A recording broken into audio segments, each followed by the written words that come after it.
ओम शांति। आज के वरदान। बाप दादा की वरदान अपने मीठे बच्चों की प्रत। डेट 26 दिसंबर 2025। वरदान है, पुरुषार्थ के सूक्ष्म आलस का भी त्याग करने वाले ऑलराउंडर अलर्ट भव। पुरुषार्थ के सूक्ष्म आलस्य का भी त्याग करने वाले ऑलराउंडर अलर्ट भव। रूहानी कमाई करते ही रहते हैं। बीच बीच में थोड़ा आलस्य आ जाता है या आने का चांसेस रहता है। स्टार्टिंग में कभी थोड़ा डिसिप्लिन से करते हैं, प्यार से करते हैं, मन से करते हैं, लेकिन आगे बढ़ते बढ़ते बाबा जो स्टार्टिंग में जो पालना बाबा देते हैं, उसके बाद उतना परसेंटेज बाबा से नहीं मिलता है, क्योंकि बड़े होते हैं ना, इसलिए थोड़ा साधना ज्यादा करना पड़ेगा। लेकिन छोटे पन्नों की जैसे ही वो पालना एक्सपेक्टेशन करते हैं, वो नहीं मिलता है। तो पुरुषार्थ में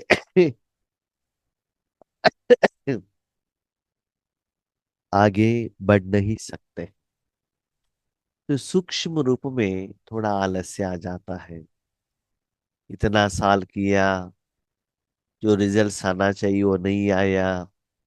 बाबा मेरे बात तो नहीं सुनता है, मेरा मन का इच्छा कंप्लीट नहीं हो रहा है।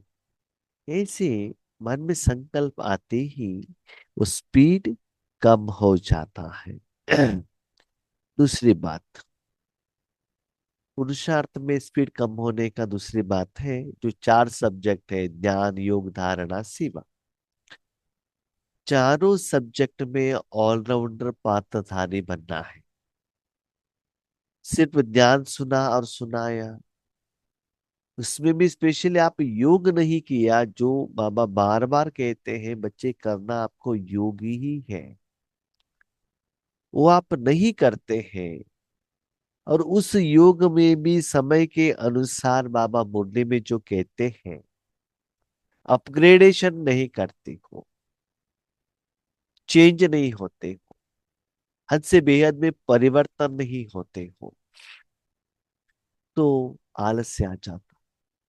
मैं भी मेरी ईश्वरी जिंदगी में देख रहा था, जब बाबा हमको अपना बच्चा के रूप में जन्म लिया, बाबा ने दिया है बाबा ने, तब स्टूडेंट्स के रूप में सेवा केंद्र पर जाते थे, मुरली सुनते थे, आते थे, है ना।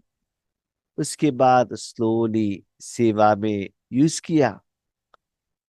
तो पहले चित्र प्रदर्शनी में वो चित्र लेकर जाते थे, जो सीनियर भाई बहने जो एक्सप्लेन करते थे ना, तो उसे देखते थे क्या एक्सप्लेन कर रहे हैं, कैसे कर रहे हैं। उसके बाद स्लोली बाबा ने हमको भी करने के लिए चांस दिया, ऑफर दिया, करने लगे।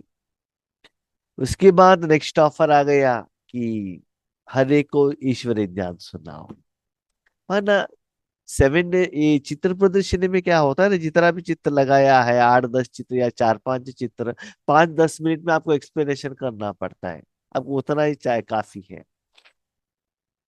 लेकिन 7 डेज का कोर्स देंगे तो सारा चित्र, 10-15 चित्र 7 दिन के लिए एक्सप्लेनेशन करना पड़ता है ना।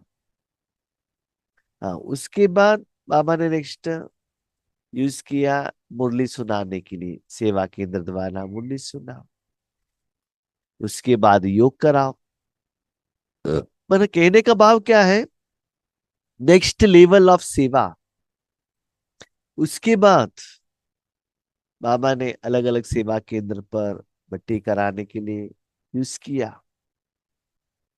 और एक एक सेंटर में बहुत समय पर तक, जैसे बेंगलुरु में एक जगह पर 108 दिन का भर्ती चलता था, वहां 80 डेज 90 डेज, तो नया नया क्लास देना है, तो इंटरेस्टेड यूज किया।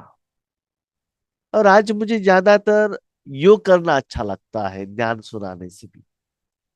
तो कहने का भाव क्या है, सेवा का, पुरुषार्थ का जो स्टाइल, वो भी चेंज करना चाहिए। यस, आज भी साकार मुरली में बाबा कहते हैं बच्चे पॉम्पलेट्स लेकर जाओ, टेम्पल में लेकर जाओ, चित्र प्रदर्शनी भी लगाओ। यस, उस समय जो बाबा का स्टार्टिंग लेवल था, साकार मुरली थी, तो उसके अनुसार बाबा चला रहे थे। लेकिन किसके बाद कौन सा लेवल है वो जानना पड़ेगा।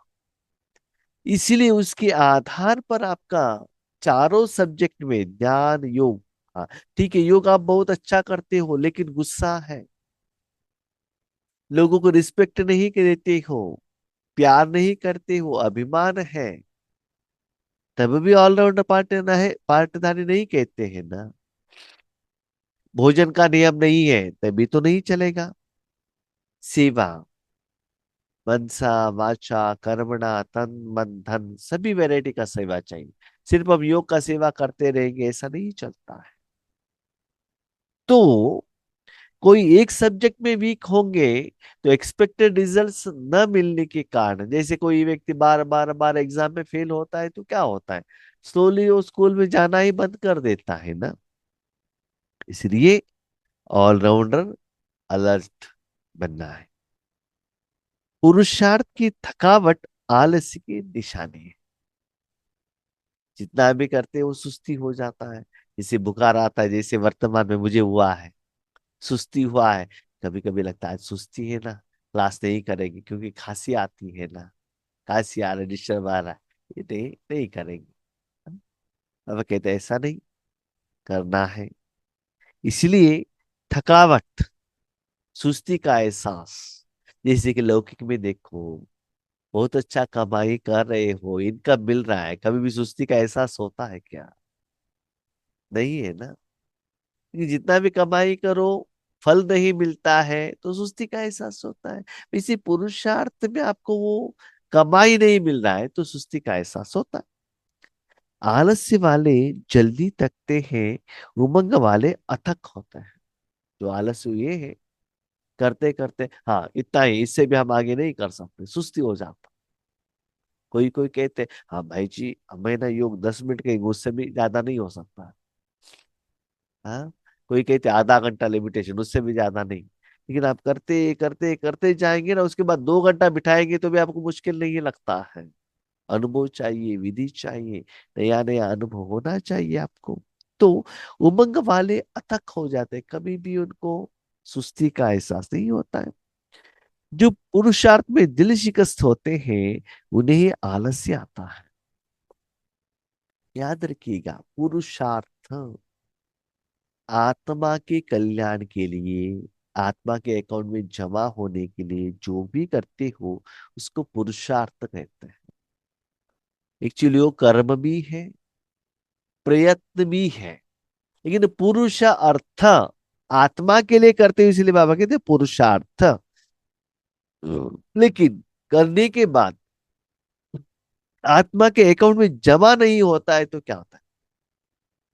जैसे कि कोई कोई बहुत सालों से कमाई करता है, सोचता है इतना साल करने के बाद भी मुझे ये घर बनाने को नहीं हुआ।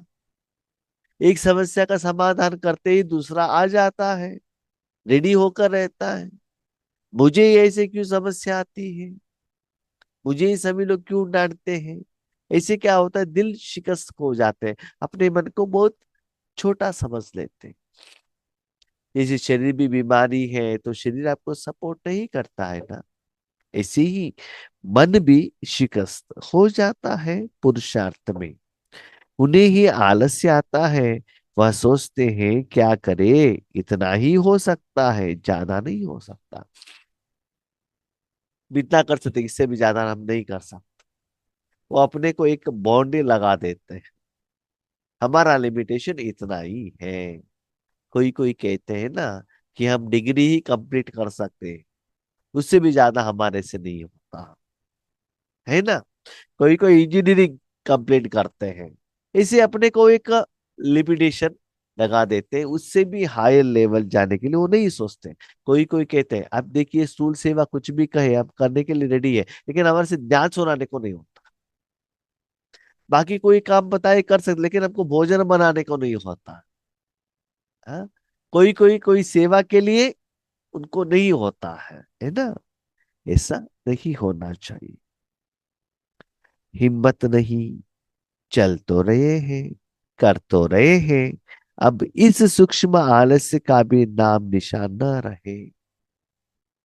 आप अकेले बैठकर एक बार सोच लीजिएगा, अपने को चेक कीजिएगा, मेरा पुरुषार्थ किस रास्ते पर जा रहा है, किस तरफ जा रहा है। थोड़ा अटेंशन से देख लीजिएगा, ठीक पर जा रहा है। कभी कभी लगता है क्या करें, जितना स्पीड में जाना चाहिए वो नहीं हो रहा है।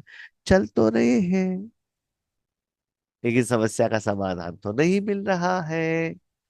कारण क्या है, खुद ही जानते हो। तो आज बाबा ने यही कहा, एक रीजन क्या है, आलस्य। इसके लिए सदा alert, ever ready, all allrounder बनो। अलर्ट जैसे कि कहते हैं ना, नक्सलाइज आने वाले हैं, चोर आने वाले हैं, अलर्ट रहो। ठंडी आने वाली है, अलर्ट रहो। ऐसे ही बाबा कहता है, माया आ सकती। जैसे कि सीता को माया आई आई है ना, इसलिए उनको रावण के पास जाना पड़ा। इसलिए माया के कारण, इंद्रिय सुख के कारण अब बाबा से दूर हो जाएंगे। नेक्स्ट है एवर्निटी। ऐसा नहीं कि ये पहले आपको कहना चाहिए था। आज में एक बहन ने कहा, सेवा के बारे में पहले बताना चाहिए थे ना। मैंने कहा एवर्निटी, यस। कभी कभी हम ईश्वर ध्यान सुनाने के लिए जाते हैं, वहां स्थूल सेवा करना पड़ता है। स्थूल सेवा के लिए जाते हैं, वहां कहते हैं अब योग कराओ। तो जैसा जो बाबा सेवा देते, ओके। कभी लौकिक के लिए जाते तो अलौकिक सेवा हो जाता है, कभी अलौकिक के लिए जाते लौकिक हो जाता है। इसलिए जैसे चाहो वैसे बनना है। ऑलराउंडर सेवा, सभी वैरायटी का सेवा के लिए निमित्त बनना है, तब आपको सुस्ती नहीं होता है। आपने बाउंड्री लगा दे, थोड़े लोग ऐसा रहता है, हम तो है ना स्पीकर है, सिर्फ स्पीकर का ही काम करते हैं, दूसरा हम कुछ नहीं करते हैं।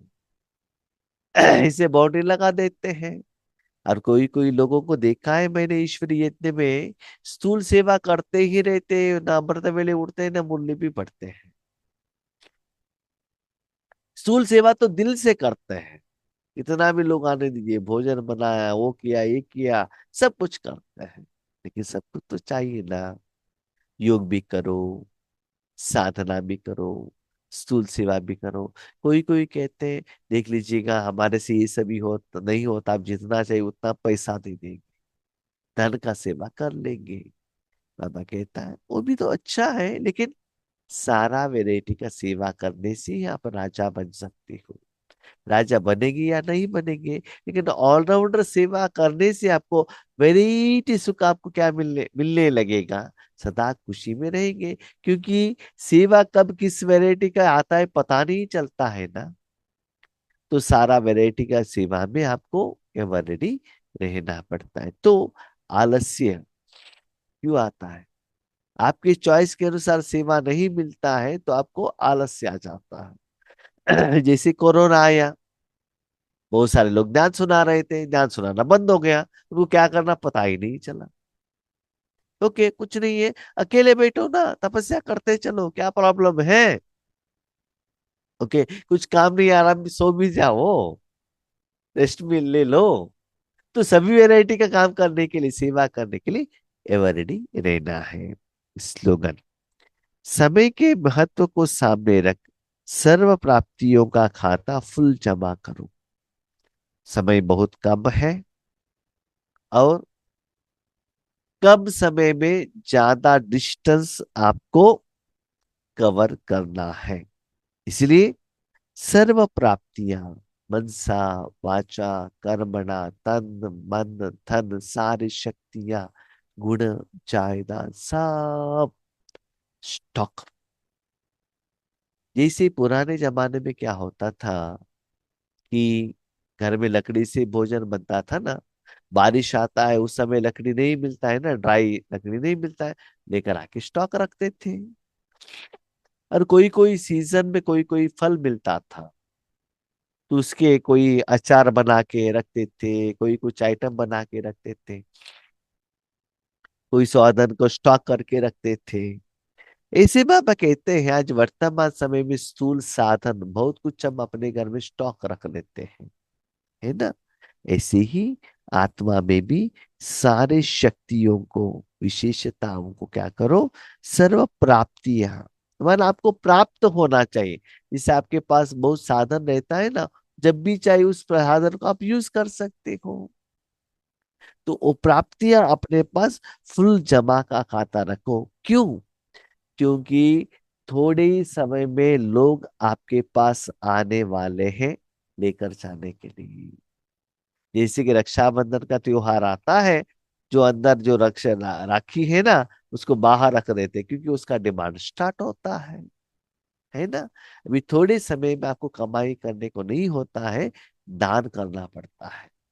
इसलिए स्टॉक जमा करो। ठीक है। अच्छा। और शांति।